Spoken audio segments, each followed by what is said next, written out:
Hello friend, बहुत बहुत स्वागत है आपका मेरे YouTube channel UP government exam में।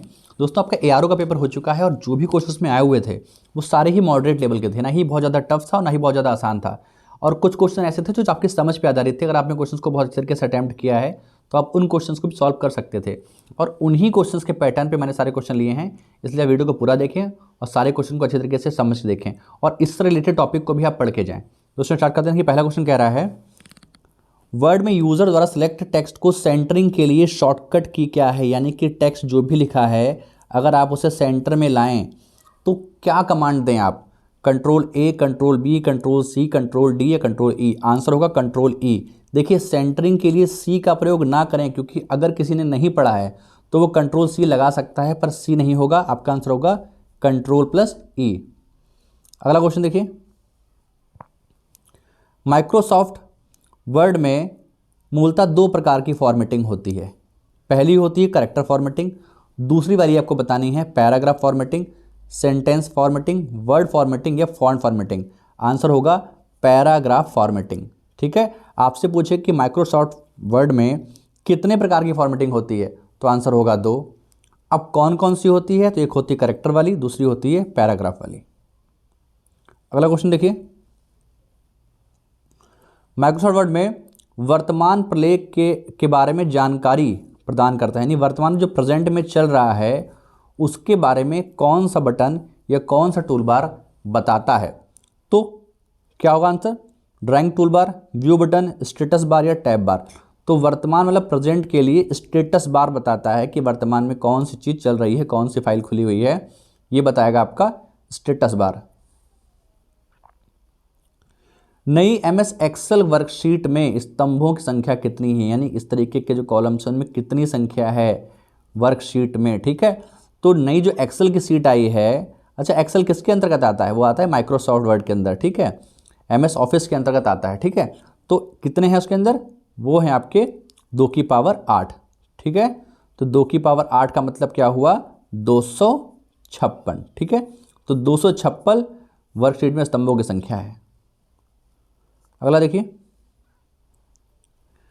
प्रारंभ में स्लाइड शो आरंभ करने के लिए, देखिए क्वेश्चन को समझिए कह क्या रहा है। अगर आपने कोई प्रेजेंटेशन बनाई है पावर पॉइंट पे तो अगर आपको शुरू करनी है तो आप क्या दबाते हैं, ये आपको पता होना चाहिए, F5 दबाते हैं। ठीक है, यानी अगर आपको शुरुआत से प्रेजेंटेशन शुरू करनी है तो क्या दबाते हैं, F5 दबाते हैं। लेकिन आपसे पूछ रहा है वर्तमान स्लाइड से शुरू करने की, मतलब मान लीजिए जिस पे अगर आप 5वीं नंबर पर स्लाइड हैं और आप चाहते हैं कि 5वीं नंबर से शुरू हो तो फिर हम शिफ्ट प्लस F5 दबाते हैं। F5 और शिफ्ट प्लस F5 का मतलब यही है कि अगर आप बिल्कुल स्टार्ट से चाहते हैं तो F5 दबाइए, और अगर आप जहां से चल रहे हैं वहीं शुरू करना चाहते हैं तो शिफ्ट के साथ F5 दबाइए। अगला क्वेश्चन देखिए, निम्नलिखित में से कौन सा विकल्प निम्नलिखित कथनों की सत्यता का सबसे अच्छा वर्णन करता है। माने कौन सा सत्य है। माइक्रोसॉफ्ट पावर पॉइंट में, देखिए पावर पॉइंट की बात हो रही है, पावर पॉइंट में स्लाइड ओरिएंटेशन पोर्ट्रेट पे नहीं की जा सकती, जबकि ऐसा नहीं है, आप ओरिएंटेशन पे भी कर सकते हैं। तो पहला गलत हो गया। पृष्ठ संख्या माइक्रोसॉफ्ट पावर पॉइंट प्रस्तुतिकरण स्लाइड के ऊपर भाग में डाली जाती है। सीधी सी बात है कि कितने नंबर की पावर पॉइंट है या कौन सी प्रेजेंटेशन है वो कौन से नंबर की है, तो सबसे ऊपर में आप उसका नंबर डाल देते हैं। यही कह रहा है, ये बात सही है। तो पहला गलत है और दूसरा सही है, यही आपका आंसर है। अगला क्वेश्चन देखिए, जब आप माइक्रोसॉफ्ट पावर पॉइंट स्लाइड का चयन करते हैं और हाइड स्लाइड का विकल्प करते हैं, जब आप पावर पॉइंट खोलते हैं और हाइड का कमांड लेते हैं तो क्या होता है, स्लाइड स्लाइडर शॉर्टर 10 में दिखती है, नहीं। प्रस्तुतिकरण के समय यानी जो प्रेजेंटेशन होती है वो दृश्य में दिखाई नहीं देती, यही आपका सही है। जब आप प्रेजेंटेशन देते हैं और अगर आपने हाइड का कमांड दे रखा है तो जो प्रेजेंटेशन होगी वो दिखाई नहीं देगी, यही आपका आंसर होगा। हाइड का मतलब दिखाई नहीं देगी, आपने उसे हाइड कर रखा है। अगला क्वेश्चन देखिए, माइक्रोसॉफ्ट एक्सेल एप्लीकेशन के स्वीट का एक हिस्सा है। स्वीट मतलब कोई कलेक्शन टाइप का। देखिए माइक्रोसॉफ्ट एक्सेल जो है वो किसका हिस्सा है, माइक्रोसॉफ्ट ऑफिस का, ओपन ऑफिस का, विजुअल बेसिक का, माइक्रोसॉफ्ट विंडोज़ का। तो माइक्रोसॉफ्ट ऑफिस के अंतर्गत ही एक्सेल आता है, इसी के अंतर्गत एक्सेस आता है, इसी के अंतर्गत पावर पॉइंट आता है। तो स्वीट मतलब पूरा कलेक्शन टाइप का है। तो किसके अंतर्गत आता है ये आता है माइक्रोसॉफ्ट ऑफिस के अंदर। कौन आता है, माइक्रोसॉफ्ट एक्सेल। बाकी चीज़ें बताई हैं कि अगर मान लो आपसे माइक्रोसॉफ्ट ऑफिस पूछ ले, वर्डपैड पूछ ले, ये आपसे पावर पॉइंट पूछे तो किसके अंतर्गत आते हैं, माइक्रोसॉफ्ट ऑफिस के अंतर्गत ही आते हैं। अगला क्वेश्चन देखिए, दिए गए माइक्रोसॉफ्ट एक्सेल में डेटा में प्रविष्ट किया जाता है जो पंक्तियों और कॉलम को ग्रिड में निर्मित करता है। देखिए माइक्रोसॉफ्ट अगर एक्सेल आप चला रहे हैं तो डेटा को किस चीज़ में डालेंगे आप, उसे सेल्स में डालेंगे, यानी कि जो सेल्स होती हैं इस तरीके की, इन सेल्स में डालेंगे, प्रविष्ट किया जाएगा जो पंक्तियों और कॉलम को ग्रिड में निर्मित कर देता है। तो उसमें होगा क्या कि इस तरीके का इंटरफेस बन के आ जाएगा, इस तरीके का कॉलम बन के आ जाएगा जिसमें कॉलम भी होंगी, रो भी होंगी, जब आप सेल को इंसर्ट करते हैं या डेटा को सेल में इंसर्ट करते हैं। ठीक है, अगला क्वेश्चन देखिए, माइक्रोसॉफ्ट पावर पॉइंट में व्यू प्रस्तुतिकरण की स्लाइड को व्यवस्थित करने में उपयोगी होता है। यानी कि अगर आपको व्यू करना है यानी कि देखना है पावर पॉइंट में तो आप क्या करेंगे, रीडिंग करेंगे, साधारण करेंगे, रेखांकित करेंगे या स्लाइड को श्रेणीबद्ध करने वाला स्लाइड करेंगे।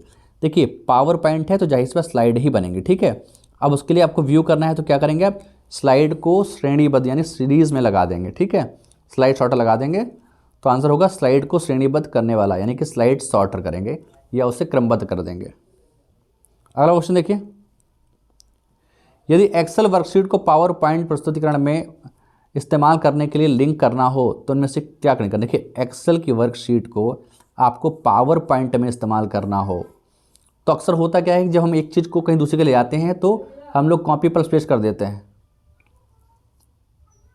देखिए अगला क्वेश्चन कह रहा है कि यदि एक्सेल वर्कशीट को पावर पॉइंट प्रस्तुतिकरण में इस्तेमाल करने के लिए लिंक करना हो तो निम्न में से क्लिक करना चाहिए। देखिए वर्कशीट है एक्सेल की, ठीक है, एक्सेल की वर्कशीट को अगर आप पावर पॉइंट में डालना चाह रहे हैं तो आप क्या कमांड देंगे। देखिए मोस्टली होता क्या है कि जब हम एक स्लाइड को या एक कंटेंट को दूसरे के ले जाते हैं तो हम लोग क्या करते हैं, पहले कॉपी करते हैं फिर पेस्ट करते हैं, पर यहाँ पर हम लोग क्या करेंगे, एडिट करेंगे और फिर उसके बाद पेस्ट स्पेशल करेंगे। ठीक है, एडिट करेंगे और पेस्ट स्पेशल करेंगे। ठीक है, आंसर होगा ए आपका। अगला क्वेश्चन देखिए, एमएस पावर पॉइंट में सभी स्लाइडों के फॉन्ट को दूसरे फॉन्ट में बदलने के लिए कौन सा कमांड दिया जाता है। देखिए एमएस पावर पॉइंट के सभी स्लाइड को अगर आपको फॉन्ट चेंज करना हो, फॉन्ट आप जानते हैं मतलब जो भी कंटेंट लिखा होता है उसका फॉन्ट चेंज करना है, स्टाइल चेंज करना है, तो आप क्या करते हैं, एडिट फॉन्ट्स में जाते हैं, टूल्स फॉन्ट में जाते हैं, टूल्स रिप्लेस फॉन्ट्स में जाते हैं या फॉर्मेट रिप्लेस फॉन्ट में जाते हैं। तो आपको जाना होता है फॉर्मेट के रिप्लेस फॉन्ट में। ठीक है, फॉर्मेट में आप रिप्लेस फॉन्ट में जाएंगे तभी जो स्लाइड्स होंगी उनका फॉन्ट एक दूसरे फॉन्ट में बदलने के लिए आपको ये वाली कमांड देनी होगी। फिर समझ लीजिए एमएस पावर पॉइंट में अगर आपको फॉन्ट को बदलना हो तो आप फॉर्मेट में रिप्लेस फॉन्ट में जाएंगे। अगला क्वेश्चन देखिए, निम्नलिखित में से कौन सा वर्ड प्रोसेसर में राइटर इंटरफेस का भाग नहीं है। राइटर, ठीक है, तो राइटर ऐसा लग रहा है कुछ लिखने के सेंस में आ रहा हो, तो उसी तरीके देखिए मेन्यू बार, सुपरस्क्रिप्ट, सबस्क्रिप्ट। तो सुपरस्क्रिप्ट और सबस्क्रिप्ट तो आंसर मारना ही नहीं है क्योंकि स्क्रिप्ट कुछ लिखने के सेंस में ही आता है, तो ये नहीं होगा। आंसर होगा आपका डाउनलोड। डाउनलोड में कुछ लिखने के सेंस में नहीं होता तो राइटर को लिखने के सेंस से याद रखें, डाउनलोड आंसर नहीं होगा। सुपरस्क्रिप्ट, सबस्क्रिप्ट और मेन्यू बार होते हैं जबकि वर्ड प्रोसेसर में राइटर इंटरफेस के अंतर्गत डाउनलोड नहीं आता। अगला क्वेश्चन देखिए, आइकन पर क्लिक करने या क्वेश्चन के रिस्पांस में डेटा को प्रोसेस कराने हेतु स्टेप और टास्क की आवश्यकता होती है, जिसे आप क्या कहते हैं। देखिए अगर कोई आइकन है उस पर अगर आप क्लिक करें या क्वेश्चन के रिस्पांस में डेटा को प्रोसेस कराने हेतु स्टेप और टास्क की आवश्यकता होती है, उसे हम क्या कहते हैं बताइए। उसे हम क्या कहते हैं, उसे हम कहते हैं इंस्ट्रक्शन। ठीक है, अगर आप आइकन क्लिक करते हैं और कोई क्वेश्चन का रिस्पांस चाहते हैं तो आपको इंस्ट्रक्शन पे क्लिक करना होता है, इंस्ट्रक्शन पे आपको जाना होता है जिससे आपको चीज़ों की जानकारी मिलती है। तो आंसर क्या होगा, इंस्ट्रक्शन। अगला क्वेश्चन देखिए, माइक्रोसॉफ्ट वर्ड तालिका में एक क्रम में एक सेल से दूसरे सेल के आगे बढ़ने के लिए आप क्या करते हैं। माइक्रोसॉफ्ट वर्ड में, ठीक है, अगर आपको एक तालिका से एक के बाद दूसरे सेल में जाना हो तो अक्सर आपने देखा होगा कि आप जब दूसरे सेल में जाते हैं तो आप स्पेस बार का यूज़ करते हैं। नहीं, जब आप नॉर्मल लिखते हैं तब आगे बढ़ने के लिए स्पेस बार करते हैं। टैब का, एंटर का या शिफ्ट का, तो आंसर होगा टैब का।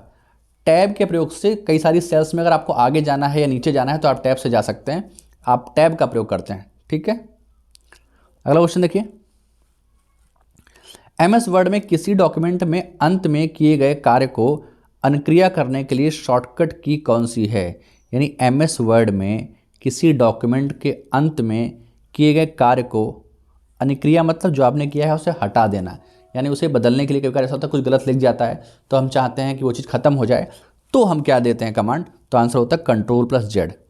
यानी सबसे लास्ट में जो आपने किया है अगर आप चाहते हैं कि वो नहीं करना था, उसे हटाना चाहते हैं तो Ctrl+Z करते हैं। ठीक है, अगला क्वेश्चन देखिए। यदि एक शब्द का तुरंत दोहराव होता है तो MS वर्ड कैसे अनुक्रिया करेगा। यदि एक शब्द का तुरंत दोहराव हो जाता है, ठीक है, तो MS वर्ड कैसे क्रिया करेगा, तो वो क्या करेगा, दोहराव